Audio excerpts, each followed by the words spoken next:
Yeah. Good evening, everybody. Good evening, everyone. How has been our day?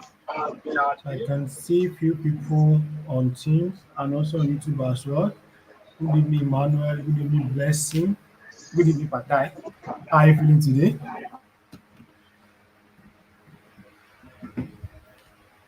Yes, good evening. So Fatai, I think you are muted if you are speaking. Yes, good evening. I'm trying to solve for the echo that I get. I hope I'm Oh, audible okay. and there's no echo. Yes, you are audible.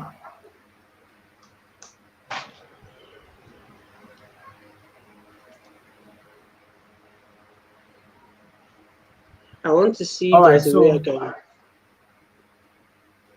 show my. Uh, can the people on Teams see me? no, they can't, but it's fine. I think because we are using, so let's just go ahead now. Okay. All right, good evening once again, everybody. I think we are live now. Good evening. How has been our day? Hope we had a very fantastic day. So we started our study group yesterday, and we had our first session both for DP 600 and DP 700, and we are going to continue today. So today we are going to be talking about preparation for DP 700. And before we start, I'm pass over to our amiable speaker. We are going to be talking about Microsoft Fabric community in Nigeria. So we are a community of Fabric lovers. We love Microsoft Fabric. We are building with Microsoft Fabric. We are one of the very few communities globally that has been in existence since Microsoft Fabric was announced. And we also pride ourselves as one of the 9 communities in the world where we hosted the Global Fabric Day, which is the main edition of Global Fabric Day. So if you want to join our community, feel free to join us on our LinkedIn page. And as well, if you are interested in a very close group, you can join us also on WhatsApp. So yeah, we are having our 4-day series for Fabric Data Days, which is study group in preparation for people that have gotten their examination vouchers. So we are this is day two. Day one happened yesterday. If you need that session, you can just go on our YouTube channel and you are able to find that session on demand. So I'll be passing over the mic to our presenter today in person of Fatai Sanni, who is a respected voice in this Microsoft and data ecosystem. He's going to be taking us through the second phase of this learning series today. So Fatai, good evening and over to you. Okay. Good evening, um, everyone. I want to believe it's currently 7:03 West African time over here. If you're joining us, or for the purpose of those that are going to be watching this stream later, it's a pleasure to be here, and it's a pleasure to be hosting this event and to be here with everyone. This event is streamed live on YouTube, and we also have like some audience on Teams as well. For the audience on Teams, you're free to please drop your questions at any time during the course of this session. So what is the background for what we are doing today? Um, we have a 4-day series for Fabric Data Day. It's a close study group for everyone that is preparing for DP 600, DP 700, and looking for will I say materials or guide on how to ace and pass these kinds of examination or certification.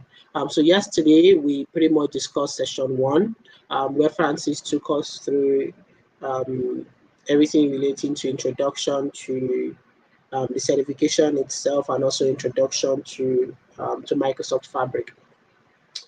For references, our session today is going to be solely focused on. Um, so we have three. These are the three talk areas for. Okay, I believe I'm sharing my screen as well. So these are the four, will I say, sections or sessions that we are going to be having across these 4 days. The first one being implementing and managing analytics solution. The second one being to ingest and transform data in Microsoft Fabric. The third one is to monitor and optimize solutions in Fabric. And the final day, which is on Thursday, if I'm not mistaken, we're going to be talking about how to prepare for the exam itself. So everything that relates to the kind of questions we are expecting. I mean, not exact questions, by the way, but the kind of the way like these questions are structured. What are the different sections in the exam? What are the things to note before the exam itself, and what are the things to note during the exam? What are the study areas that we need to focus on, and so on and so forth. And those are going to be like the top points um, for the last day. So today we're going to be talking about ingesting and transforming data in Microsoft Fabric. Again, this session or this series is focused on DP700, but a lot of this, will I say, knowledge, or a lot of this information that I'm going to be sharing would mostly apply to DP600 as well, because there are like several overlaps between 600 and 700. DP600 being the Fabric analytics engineer certificate or certification, while the DP700 being the data engineering certification. So both of them have like some overlap, especially when it comes to certain areas. And if I can, I'll be touching on some of the areas where they differ and some of the areas where they are similar as we proceed. Okay. So today I'm going to be talking about, of course, like I said, ingest and transform data. Yesterday we shared this study guide. We'll be kind enough to also drop them in the chat as well. For the people in this series, we know that you can apply for vouchers. A lot of people have applied already to get 100% vouchers for being a part of this event. So you can get vouchers to ride DP600, DP700, and the like. So the links to those will be dropped for those of us that have not registered already. But however, there are caveats that you need to write your exams. I think between before the end of the month or of the year, rather, as this call is currently being held in December. So this study guide, or this study guide, will be dropped in both linked on both teams and also on YouTube as well. So let's get into it. What we are going to be covering today, we're going to be talking about ingesting and transforming batch data, ingesting and transforming streaming data, and what are the different design and will I say implementation patterns when it comes to Microsoft Fabric. Apologies, I'm using multiple screens, so if I'm looking away from the primary screen, just forgive me. Trying to make sure that the feeds are up on like the different channels we are hosting this. Okay. Okay, so moving on. Now let's do a skill recap for DP700, right? So for DP700, so as a candidate for this exam, you should have like subject matter expertise with how to load data, about data architectures, different orchestration processes, and roles and responsibilities. It would include to ingest and transform data, to secure and manage like analytics solution, and also to monitor and optimize like analytics solution. So for you to be certified as a DP700 on DP700, these are the different skills that are going to be tested in your exams.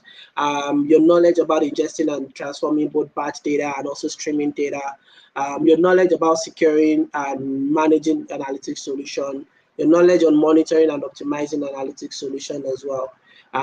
You work closely with analytics engineer, architects, analysts, and also administrators, and you design data engineering solution for analytics. So you're expected to be skilled in using structured query language, your SQL. You're expected to have like hands-on knowledge of PySpark and also KQL, which is the coastal query language as well. These are the skills that are going to be tested or that will be tested in the exam itself. So, and this is the skill in depth or in details, starting from yesterday. So, yesterday we talked about implementing and managing analytics solution, which covers about 30 to 35% of the exam in itself. Today we're going to be talking about ingesting and transforming data. That also covers about 30 to 35% of the exam itself. And tomorrow we're talking about monitoring and optimizing these analytic solutions. And that also covers about 30 to 35% of the exams. If you want more details regarding this, the link, which is the DB700 study guide, is currently on the screen.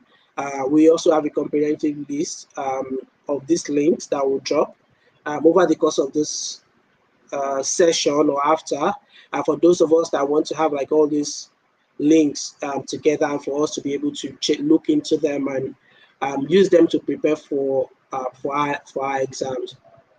Okay, let's get right into it. Let's start talking about ingesting data in Microsoft Fabric. Like we mentioned, there's ingesting data. There are two types of data to be ingested when it comes to Fabric, and that is the batch data and also streaming data.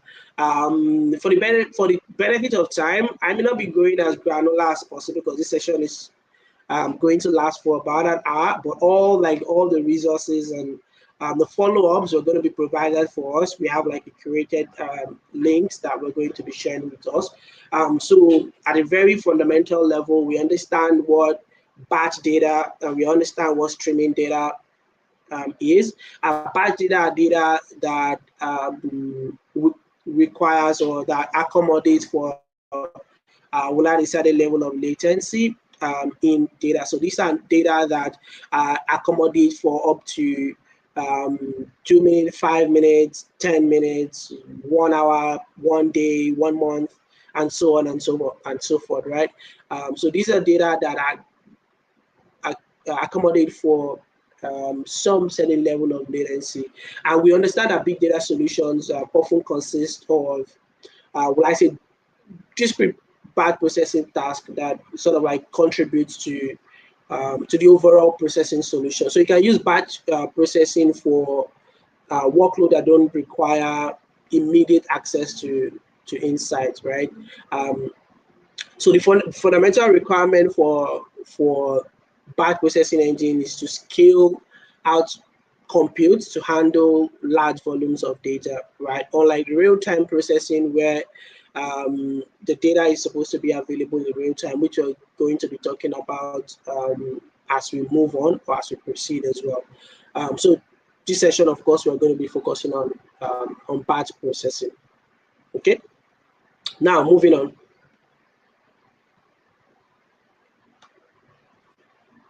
So there are different. There are three different, storage options in Fabric when it relates to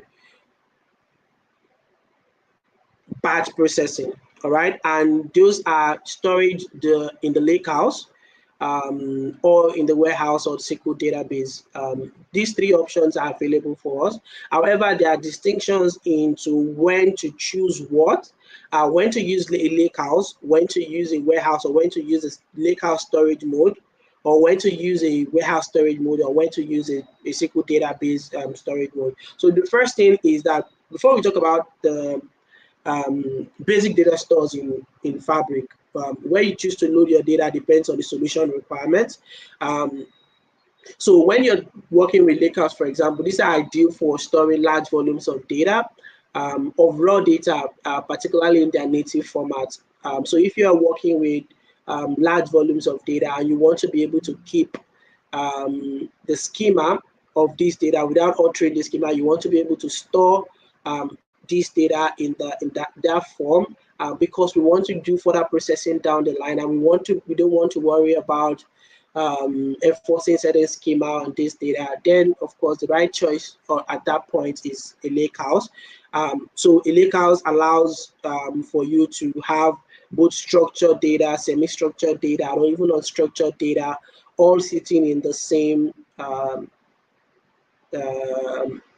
in the same environment, right? Without you altering the schema or affecting the schema, as the case may be. For the warehouse, these are best for large-scale data warehousing and analytics jobs. It integrates tightly with other Azure services and provide powerful analytical capability. And so a warehouse is particularly would be from the whole concept of data warehouse. You want to be able to persist your transactional SQL. You have a particular structure or schema for your data, and you want to be able to work with structured data in particular. In these situations, the warehouse is going to be the choice option. Whereas when you are building or you're starting to build an analytical solution from scratch, and you want to be able to capture transactional data. So you remember, I think Francis mentioned yesterday, the difference between OLTP, OLAP. I'm not going to go into that today. You feel free to rewatch like yesterday's session is currently live on YouTube, where it talks about OLAP and OLTP. So a SQL database, for example, will be best suited for OLTP within Microsoft Fabric. And this is the case because people want to build out solutions. So while Lakehouse and Warehouse, these are particularly suited for data that is already existing or collected or has a particular source upstream, and you're just trying to process the data is why we're moving into um, to Microsoft Fabric.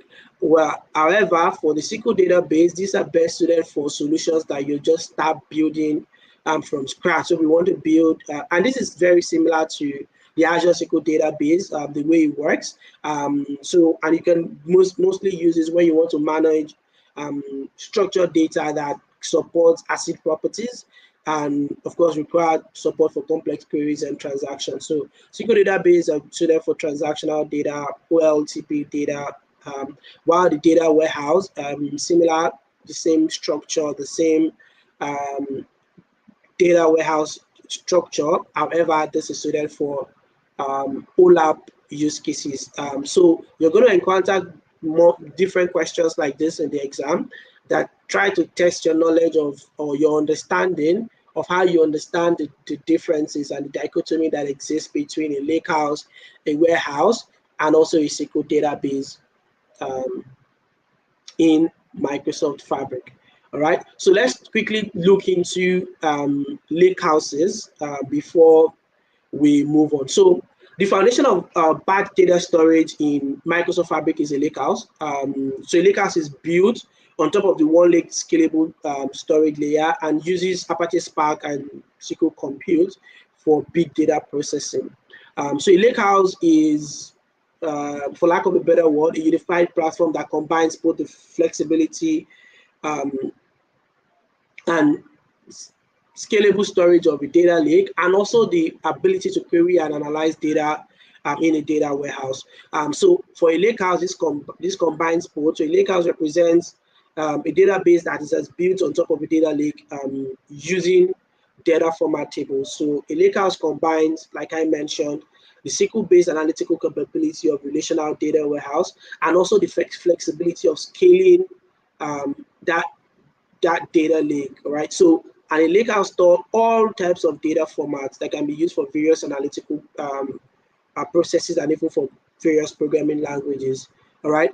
So, uh, in a lake house, you get to store your files, you get to store tables, and you don't get to enforce any schema on them at the point of read, at the point of write, right? So it allows for schema on read um, capabilities.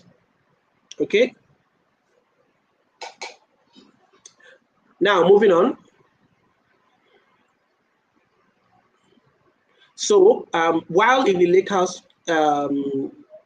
still in the lakehouse, you have the capability to persist SQL. You can write SQL queries on tables. You're able to do quite a lot of write a lot of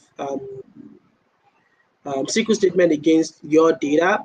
you're also able to analyze and view and read and write data into the files within the lakehouse itself. And the lakehouse is very scalable. We have a table, I have a table that is going to be talking about when to choose a warehouse, when to choose a lakehouse, and when to choose a SQL database. Okay, so let's quickly talk about the data warehouse. Like I mentioned, we already talked about a data lake. Let's quickly talk about a data warehouse from a Microsoft point of view, or a Microsoft Fabric point of view. So when we talk about the data warehouse, can everyone still hear me? Especially for those of us on Teams, can we drop a thumbs up if we're still together? Thank you. So please, so this is a study group. We're not particularly teaching per se. So please feel free to drop questions. So I need to keep an eye on the questions. Yes, okay. So please, at any point, if you have any questions, please feel free to drop them. I'll try to take as many of them as I can over the course of this session. So data warehouses. Talking about data warehouses are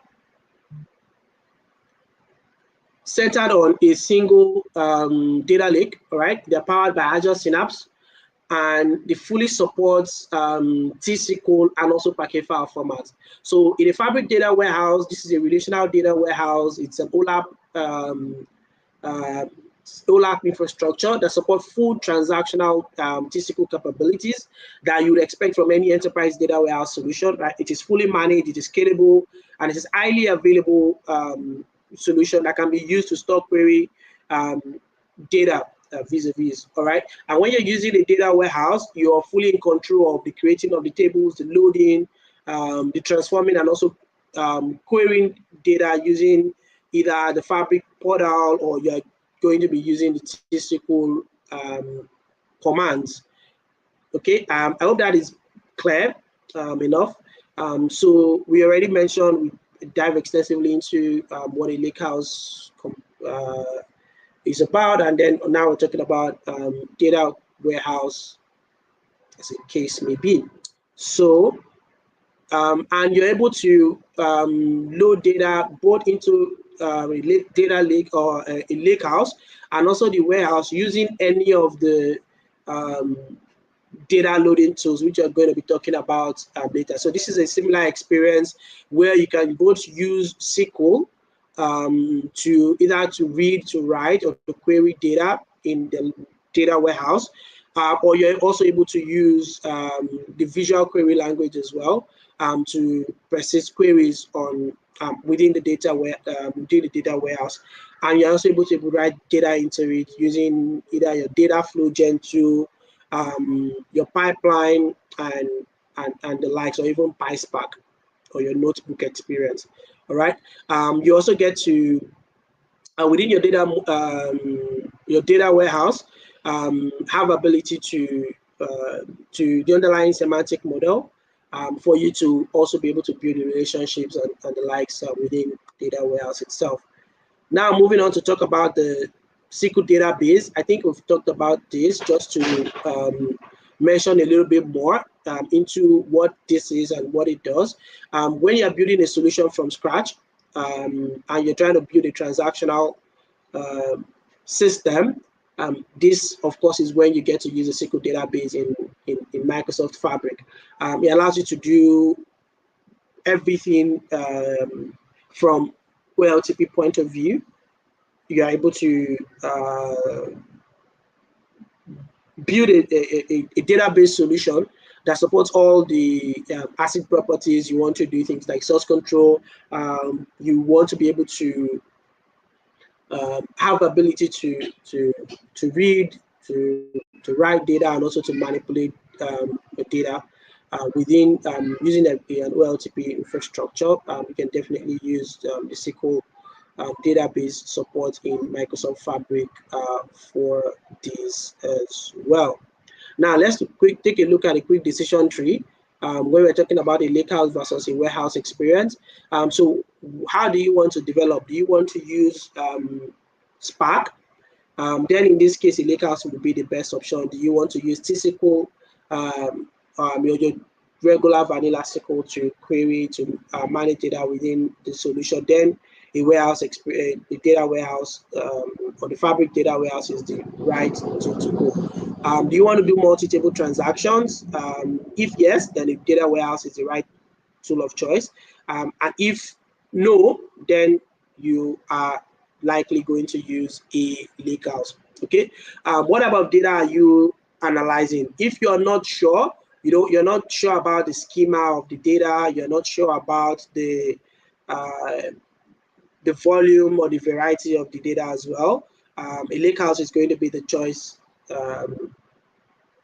solution in this regard.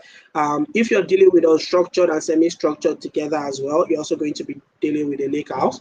However, if what you're working with is structured data, then definitely a data warehouse is what you're working with.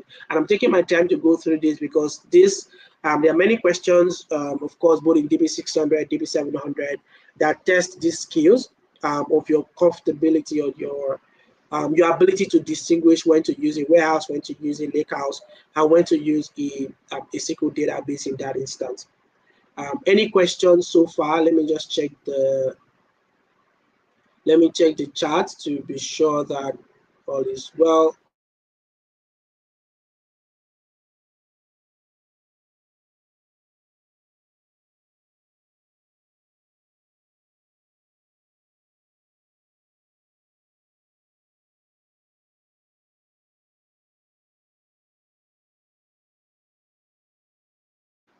I'm checking the chat. I don't see any question, so I guess we're good to go.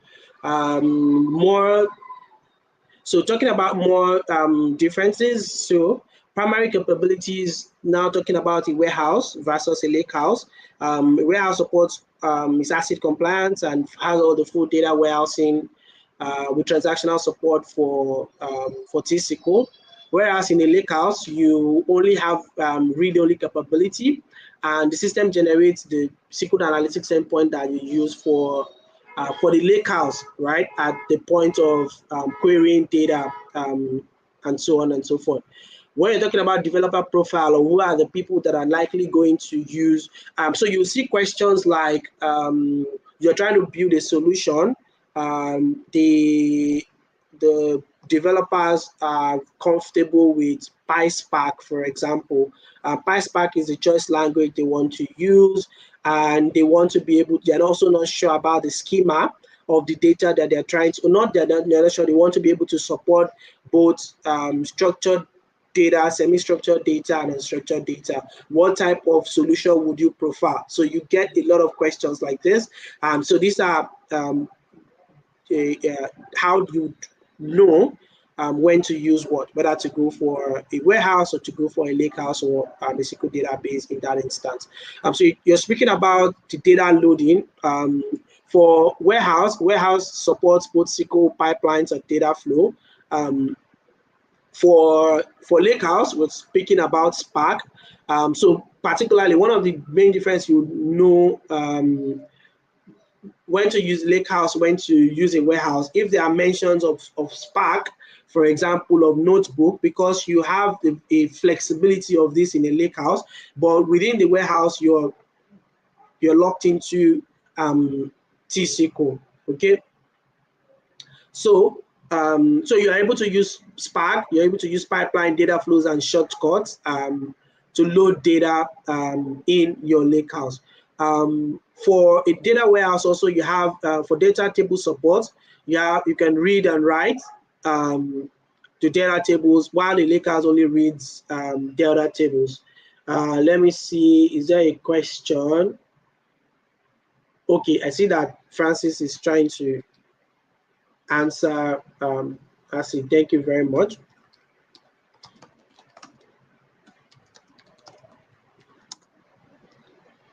Okay, So recommended use cases. So you should go for a data warehouse when you're looking at enterprise use. When you want to support data warehouse, you want to support departmental business units or for self-service. You want structured data, all right, in T-SQL with tables, views, and procedures or functions, and also advanced SQL support for Power BI. All of these are um, scenarios or situations where you would go for a data warehouse. Also for lakehouse, so you work with a lakehouse where you're exploring or querying data tables from the lakehouse. You just want to stage it. You want to stage data for that you can archive and retrieve later. You want a medallion architecture with zones for bronze, silver, and gold analysis. And you're also pairing with maybe a warehouse later for enterprise analytics, analytical use cases. So these are the different scenarios or considerations for choosing between a data warehouse or a lakehouse in that situation. So I think I've pretty much talked about this a lot. So the last part is TCQ capabilities. A data warehouse support both DQL, DML, and also DDL support. While for a lake house, you are only limited to DDL. So you don't have what's it called? So yeah, you're only limited to the data definition languages in the SQL. Oh, sorry, limited to DQL. You don't have DML. You can't, and then also you have limited support for data definition languages also in TSQL. Okay. Now let's move on to the different ways to load data or to ingest data in Microsoft Fabric. What are the different tools? What are the different techniques? And what are the different methods to load data in Microsoft Fabric? Um, there is the first one here, which is not mentioned, which is you can simply upload data into your lakehouse, right? Primarily. So this is a one-time process. It is not scalable, and it is also not usable for, will I say, it's also not usable for advanced workloads or also complex workloads. Um, the second one is to use the data flow Gen 2. I think everyone is pretty much familiar with the data flow Gen 2. Use the uh, Power Query experience that we are all familiar with to import and transform data before loading it into your storage location or storage solution. So the method is very versatile and supports a wide range of data sources, and it's also not recommended for big data, right? So if you're working with data flow Gen 2, you're able to use the graphical UI. It's like a low code, no code approach to ingest data, transform data, and also to load data into a your destination, whether it's be it a lake house or be it a data warehouse. And questions that are similar to these, like I mentioned before, is you're going to be asked role-based questions about where you're loading certain types of data from, and also the destination you're going to choose. And you're going to be asked about to prefer solutions to the best tool or the best choice of solution to use in those situations. So also the next one is I already spoke about data flow Gen 2. The next one is the notebook, which is Apache Spark. So you can also use Apache Spark. Apache Spark is also one of the very um, commonly used data ingestion tools within Microsoft Fabric, not just for ingestion. It has a wide array of uses within Microsoft Fabric. So in notebooks, you can use Apache Spark to ingest, you can use it to transform, you can use it to load data, you can also use it to train machine learning models, which we're not going to get into today. And this method is very powerful for handling large data set and complex transformations.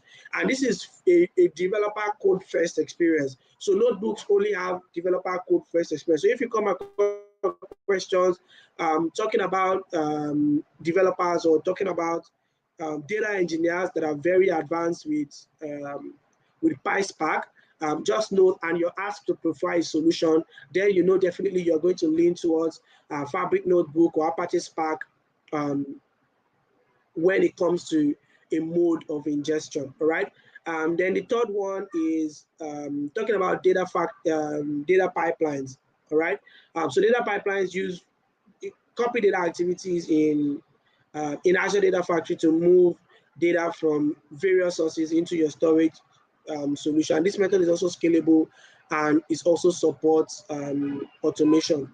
Now, loading data into specific storage locations, if you're loading data into, I think this is, yeah, it's still on this slide. Um, so you can decide to use any of this method depending on the solution or the use case you have at hand. All right. When should you use Apache Spark for um, in your data ingestion or your ETL process? When should you use a data flow gen 2? When should you use data pipelines? When should you use shortcuts? I know that Fabric spent a lot of time talking about shortcuts yesterday. When we're talking about shortcuts, we're talking about keeping data in the cloud source that it is and just creating will I say, a copy of the data within Microsoft Fabric without doing any data movement at all. So the data is just available when you set up a shortcut. And this used to be limited to a number of sources, but right now there are extendabilities, or they are being extended to things like SharePoint. So this used to be available for Azure Data Lake storage. It used to be available for S3, Amazon S3 buckets, and I think Google BigQuery and one other solution. But right now we have like more support for shortcuts as well. So if you're looking to move data, so you come across questions that's talked about, we're trying to move data, we're trying to make data available in Fabric without doing any data movement, right? Then in this case, a shortcut is the right approach to to use. And when we're talking about data pipeline, for data pipelines, we're using the data factory experience within Microsoft Fabric to connect the data, to transform data, and also to load data. So this supports both. It's also a low code, no code approach to ETL. All right. So the ones that are low code, no code here, we're talking about data flow gen 2, we're talking about data pipeline, and also shortcuts. When we're talking about a code first approach, we're going to be talking about Apache Spark, whether we're talking about Notebook or we're talking about Spark job definitions. Okay, so let's quickly look at this ingestion guide, when to choose what, and this is very important. And I also advise us to, I think there's a link below here as well, for us to read more, particularly if you're very interested in when to use what and in what scenarios, because I know that a lot of questions that come across about this. Okay, so now, let's talk about the use cases for when to use a data pipeline, when to use a copy activity, when to use data flow gen 2, and also when to use Spark. So if the use case is we want to build a data, when we're using a data lake or data warehouse integration, and we want to do data ingestion and also lightweight transformation, in this case, we are going to be going for a data pipeline. Also, data flow gen 2 also support data ingestion, data transformation, data wrangling, and data profiling as well. And also same thing for Spark. You're doing data ingestion, transformation, processing, and profiling. You can see that profiling is not included in copy activity within data pipeline, even though I think there are ways around it, right? So let's talk about developer persona. If the primary developers are data engineers or data integrators, they're most likely going to go for, or I say data pipeline support, both data engineer and data integrator. Data flow gen 2 is more suited for business analysts, data analysts, or data engineers in some cases. While for Spark, support data engineer, data scientist, and also data developer. Which one is the most friendly of these that, or is the, will I say, a starter pack for data analysts that are coming into Microsoft Fabric, then data flow gen 2 is the right one because of this support for, or will I say similarity with Power Query that we're very, very familiar with. Now let's talk about the primary skill, primary developer skill set. If you want to work with ETL, SQL, and also JSON file type, then we're going to be going for the data pipeline copy activity. If you're very comfortable with M language, SQL, ETL, then we are going to go with the data flow gen 2 approach. However, if we are going strictly code, Spark support for both Scala, Python, Spark SQL, and R, then Spark is going to be the approach. Code written, like I mentioned, data pipeline supports a no-code, low-code approach, while data flow gen 2 is also low-code, no-code. Spark is strictly code. Okay, so you come across questions that talked about using a code first approach to load or to ingest data from a particular source to a destination, then you know definitely that a Spark or Apache Spark or a notebook is what they're referring to in this instance. Developer interface, assistance or canvas, that's going to be for data pipeline. We're talking about, if you're talking about Power Query experience, then we're talking about data flow gen 2. If we're talking about notebook, Spark job definition, then definitely that is Spark. What are the different data sources or connectors that are available? For data pipeline, we have 30 plus connectors. For data flow gen 2, there are currently about 150 plus.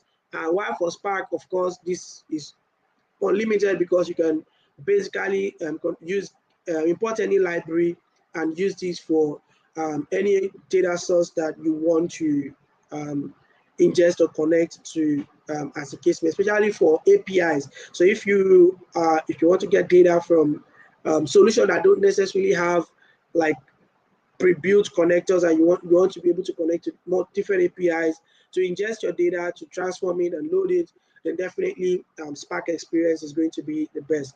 When we're talking about destination for data pipeline, we have about 18 plus connectors. For data flow gen 2, you can only load to a lakehouse, an Azure SQL database, an Azure Data Explorer, Azure Synapse Analytics, data warehouse, as the case may be. For Spark, again, connectivity is endless because this depends on the library you're connected to and also the adeptness of whoever is the data engineer that is working on this. When we talk about transformation complexity, data flow gen 2, data pipeline, similar, you have lightweight, between low to high, 300 plus transformations supported in data flow gen 2.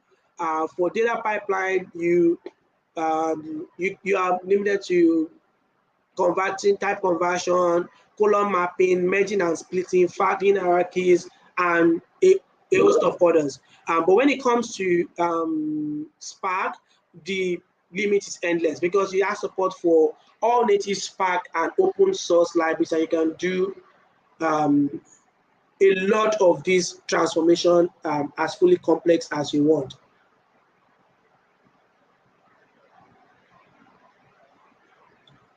Okay, moving on now. So let me quickly show you. I think our time is fast spent, but I'll just quickly show a demo. Maybe we'll just show a lake house before we move on to the streaming process. So this is a lake house. I don't have a warehouse here. See that this is of a lake house within Microsoft Fabric, and you have like this experience. You can create a lake house from any of the either from a Power BI experience or from the regular Fabric experience as you'd like. And you can see that for their support for files, so these are different files. These are CSV files, XLS files, or Excel files, as the case may be, that are within a lakehouse. So it supports for both structured, semi-structured, unstructured data as you like. And it also has tables that, if I refresh this table now, you also get to see a structured table that you can query using the T-SQL language. Okay. Abib, you have a question?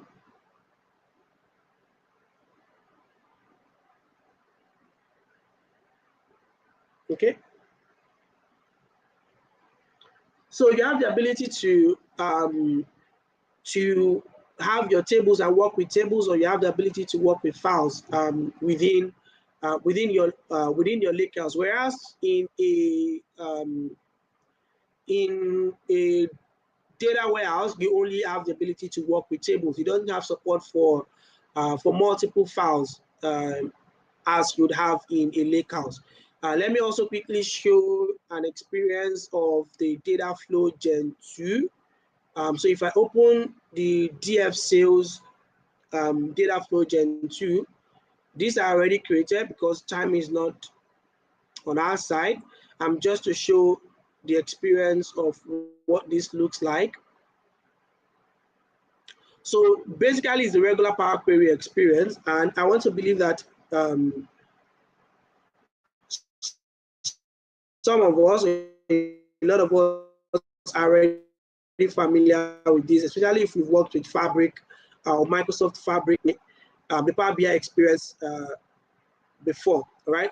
So you have the ability to get your data, connect to 150 plus data sources, transform them, add columns, remove columns, change data types, view the data profile, and so on and so forth. And also you get the ability to set a destination for your data. Either you're setting a destination here or you're setting a destination below. So you can set a destination and load your data, the final data into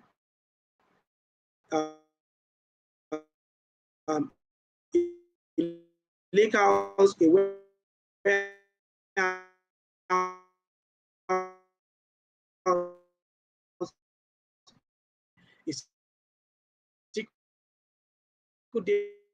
data.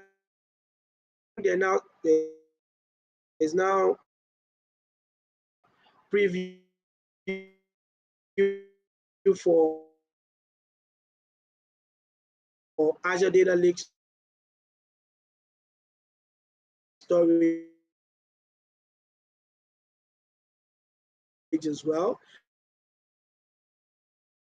and also Azure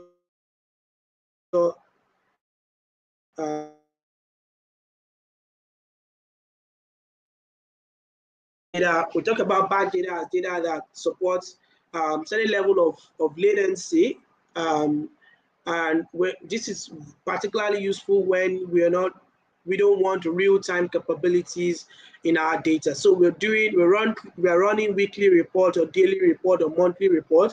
We need to refresh this data as a predefined schedule. So that's where the word batch comes in. All right.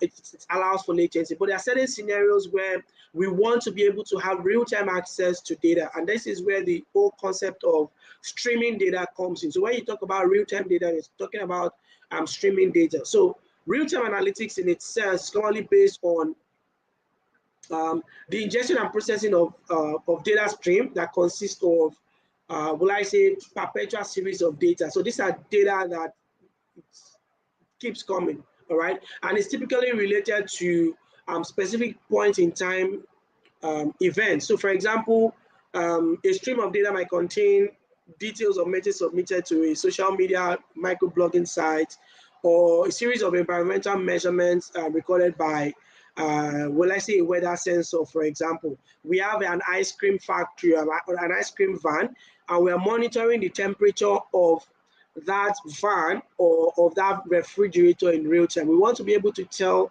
at every certain point in time what is the temperature, so that we can take action when the temperature falls below or above a certain threshold. So you can see that kind of analysis would be useless if we are collecting that data every, let's say, 1 hour or 2 hours, for example, because we're actively monitoring data that are connected to, say, sensors, um, for example. So in Microsoft Fabric, this process can be accomplished using tools that are designed for real-time ingestion, similarly to how you might use, let's say, Azure Event Hub in other contexts. So what are the key words that we need to be familiar with in your real-time intelligence in Microsoft Fabric?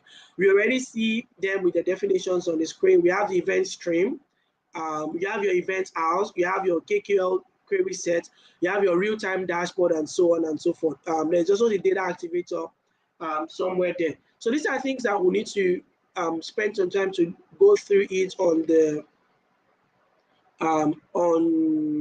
Microsoft Learn page, because, and that is especially because there's a number of questions that are asked about real-time intelligence. So the same way you have questions specific to batch processing, there are also questions that ask you particularly for scenarios where you would use, and these are role-based questions, scenarios where you use a streaming data, all right, or yeah, real-time data in Microsoft Fabric. So what are the key concepts that we're going to be talking about here?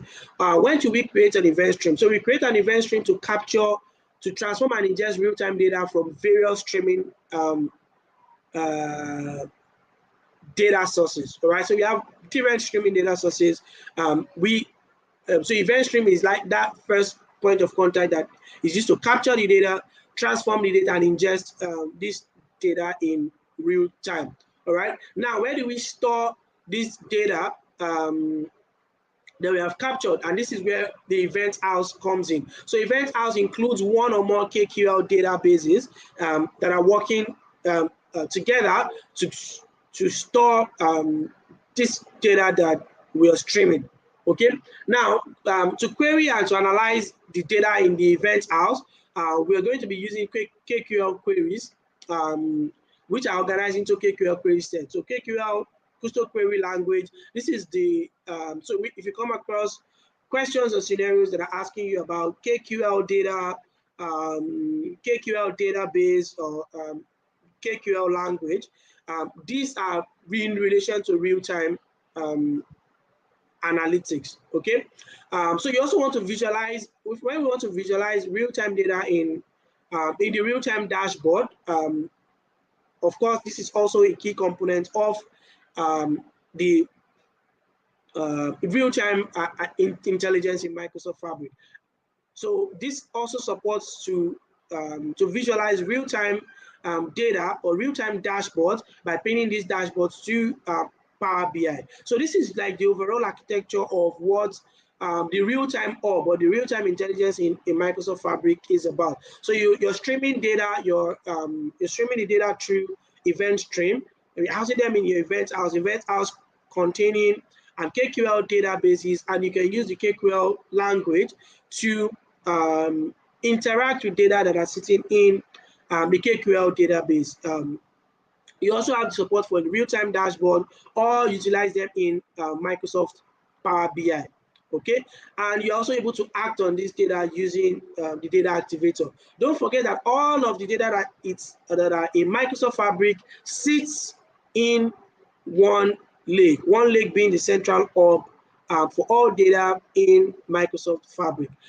So for KQL, I would advise that we also get comfortable with KQL. You don't need to master it so much, but there are uh, very simple questions. You come across questions that are asking you to complete certain queries that are KQL queries. So understanding the structure of how a typical KQL query is structured would really go a long way to help us. All right. So what are different ways to ingest and transform real-time data in event stream? We have you can get data sources from both external services. You can get data from Fabric events. All right.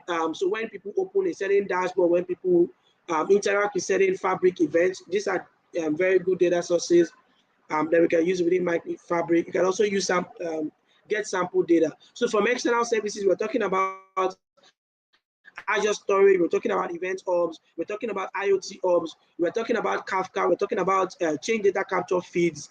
All of these are data sources uh, for our event stream. Okay, we're talking about Fabric event. Fabric events would include one lake data store. We're talking about Fabric jobs and every interaction that is recorded in our Fabric environment. All right, and also a lot of sample data we can explore within the event stream itself. All right, for transformation in the event stream, we have different types of transformation we can do, from filtering, from filtered data to managing fields, add fields, remove field, to aggregating data, sum, average, max, mean, and so on and so forth.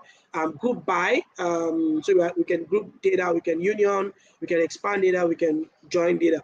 Now, what are the data destinations from event stream or from the real-time event stream within Microsoft Fabric? You can load data or end data in the event house. You can load data to lake house. You can load data to a Fabric activator. And you can also pass data to a custom endpoint. So maybe you build another solution or application and you want the data from your event stream in Microsoft Fabric to feed into that application. So for example, you built an application where maybe for a financial institution, for example, when people use their ATM,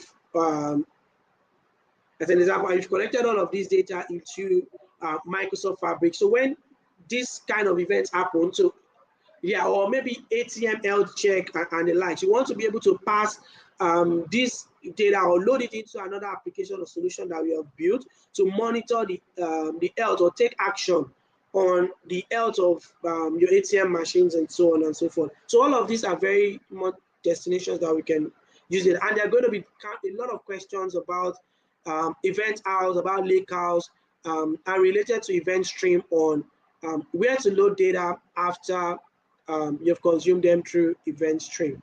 Well, I have just a few minutes. Let me just keep along. You can also visualize real-time data. You can either use the real-time dashboard or you can use Power BI. I'm not sure I've seen a lot of questions about this. Maybe prepare to see two to three questions around pinning data to a dashboard, in real-time data to a dashboard, or utilizing the Power BI for data visualization.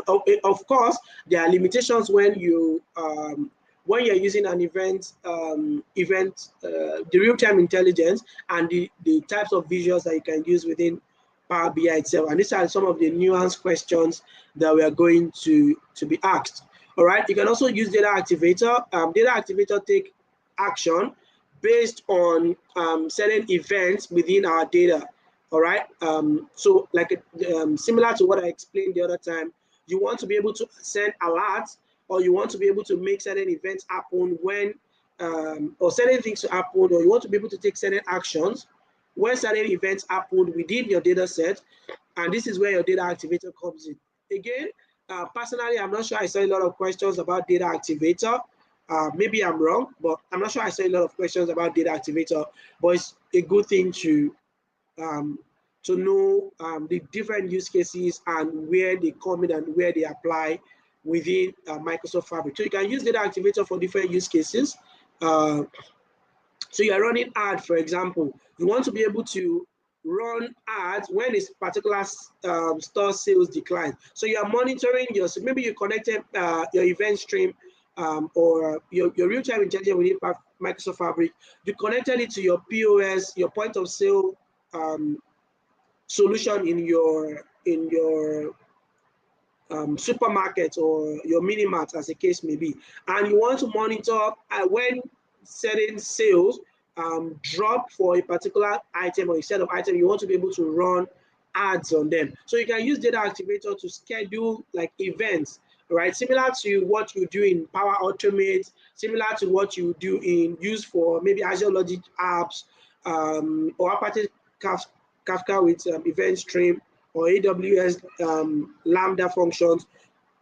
You can also use the data activator to carry out these kinds of actions within your Microsoft Fabric environment. Okay, manage data sources in real time up. For the interest of time, I'm going to skip this slide.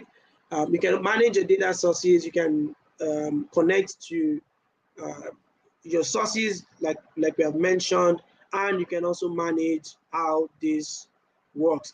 Let's quickly talk about data loading patterns in Microsoft Fabric. This is where we're going to wrap up in the next 5 minutes, wrap this all up.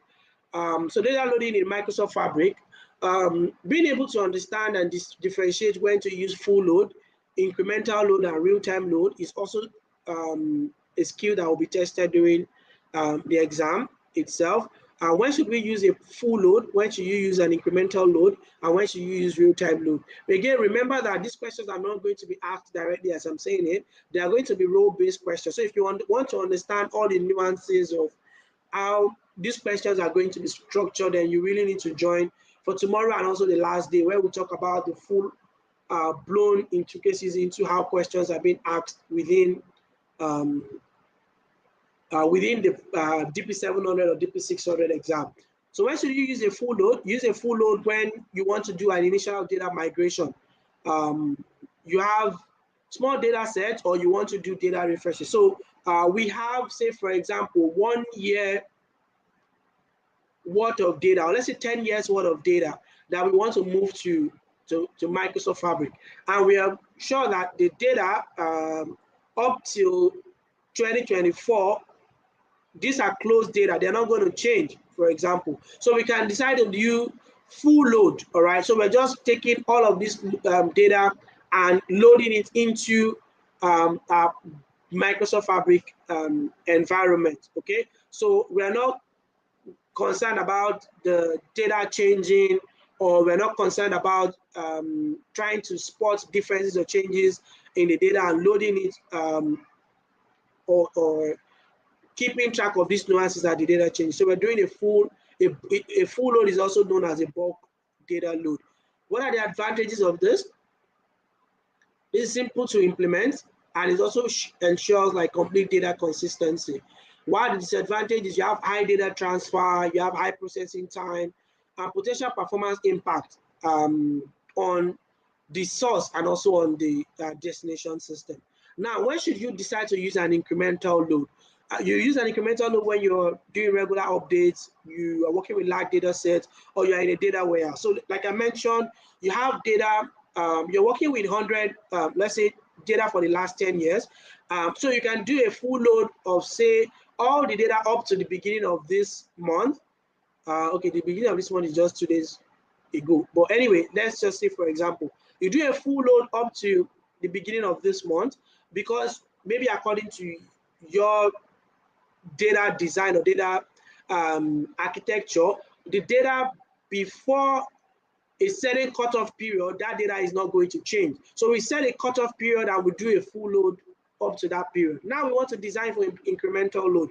If you're designing for incremental, we need to take a cutoff period and we need to now track changes that occur from that cutoff period till the present time. So whether it's T-1, T-2, or we want to set hourly or whatever, then we are doing this increment, we are loading this data incrementally. We're tracking changes in our source, and this is what we are using to influence or implement our load in Microsoft Fabric. Okay. So what are the advantages of this? It reduces data transfer and it reduces the load on the system. Imagine if you, staying with the same example, you have 10 years of worth of data and you're doing a full load of that data every single time. So you have data up to today and you're loading the day, you're doing a full load every time you refresh, maybe 1 hourly or every day, you are refreshing the full 10 years worth of data. This is going to have significant performance impact on both the destination and also the source system. However, the best way to go about that is to do a full load to a certain cutoff period and then implement incremental load or incremental refresh from that period onwards. Okay. So it requires tracking changes and it's more complex to implement because you need to determine a cutoff period, and then you need to determine the interval with which you want to be refreshing and how to pick what are the key columns or key fields you want to target? Is it going to be a date field? It is going to be, do you have a change column that you're using to track when this data changes and for it to pick the data that changes from the cutoff period till the current time? So understanding when to use a full load, when to use an incremental load is also very critical and very vital in the exam. And then finally, you have the real-time load. So this is particularly useful for real-time analytics, for event application, IoT data, and so on and so on. So you're loading data, you want immediate data processing, you want real-time insights, and you want this to support continuous data flow, then definitely this is when you use your real-time load. And this requires robust infrastructure, and this is where the old real-time intelligence comes in within Microsoft Fabric. So how to implement in Fabric? If you're doing a full load, you can use a data factory, you can use your data flow Gen 2, you can use notebooks. If you're doing incremental load, you can definitely use data factory as well, data flow Gen 2 and notebooks. If you're doing real-time load, then we're talking about event stream, event hubs, and also notebooks. We don't have any time anymore for demos. Hopefully we can pick this up from here tomorrow. So again, for those of us that have gotten our voucher, for our vouchers, or for those of us that are going to apply for these vouchers, if you've gotten your voucher, congratulations. If you've not and you've applied, be rest assured that the voucher is going to be supplied to you. What are the different ways to prepare for this? Joining this Fabric database is one.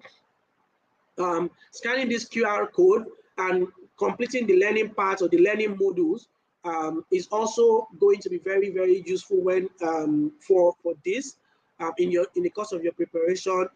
Taking the practice assessments, very important as well. It gives you like an experience of how the exam on the main date is going to be about. Remember, for those of us that have gotten our vouchers, you have a certain cutoff date with which you must write your exam before the voucher expires. So please, let's take note of it. I know it says October 28th here, but I want to believe that the date extends beyond this, especially for those of us that are using, that just got our voucher or that are going to be applying for this. So I guess with that, I've come to the end of today's session. Let me quickly check for questions in the chat. I think I only have one in here. If data will be available within a time frame daily, can we use a shortcut or pipeline? Do I understand this question? If data will be available within a time frame daily, can we use a shortcut or a pipeline? I'm not sure I fully understand this question, but let me understand it based on how much I understand it. So you can use a pipeline if you have, again, you have bad data and you have data, this data continues to grow and continue to increase, and you can do you can schedule, will I say, pipeline run or refreshes from that data source. Then definitely you can use a pipeline for that.